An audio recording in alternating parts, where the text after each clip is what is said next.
ફેન્ટાસા 2માં Shrihari fast ફૂડમાં આવ્યા છીએ અને અમે આ ચીઝ રીમઝીમવાળી સેન્ડવિચ ઓર્ડર કરી છે. આ સેન્ડવિચ એક નંબર છે અને એકડો છે અને ફરી વખત હરેક લોકોને અમે કહેવી છે કે અહીંયા આવ્યા જેવું છે. અમે ચેક પર્વત પાટિયાથી અહીંયા આવ્યા છીએ.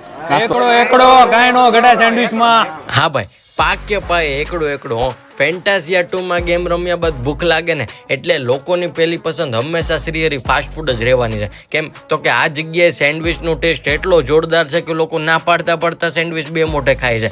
અમે અહીંયા સ્પેશિયલ રીમઝીમ સેન્ડવિચ ટ્રાય કરી હતી. ગજબનો ટેસ્ટ છે હો સાહેબ. સાથે મોટી પિઝ્ઝાના પણ પીઝાને શરમા આવે ને એવી જોરદાર પીઝાની અલગ વેરાયટી અહીંયા તમને જોવા મળી જવાની છે કે જેમાં અમે સ્પેશિયલી ટ્રાય કરી હતી ગાર્ડન ફ્રેશ પીઝાની વેરાયટી. ગજબનો ટેસ્ટ અને એમાં પણ આપણા ફોલોવર્સ માટે તો ખાસ ઓફર લઈને આવ્યા છે. આ વિડીયો 10 લોકોને શેર કરો એટલે કોલ્ડ ડ્રિંક્સ તદ્દન ફ્રી. અને હા, આમની બીજી શોપ શ્રીહરિ પાઉંભાજી અને પુલાવ જે બાજુમાં જ આવેલી છે કે જ્યાં પાઉંભાજી અને પુલાવ તમારું દિલ જીતી લેશે. પાવભાજીનો ટેસ્ટ એકદમ મસ્ત છે, એકદમ ફાઇન છે, મને બહુ ભાવ્યો. તો આ વિડીયો 10 લોકોને શેર કરો અને પહોંચી જાઓ શ્રીહરિ ફાસ્ટ ફૂડમાં.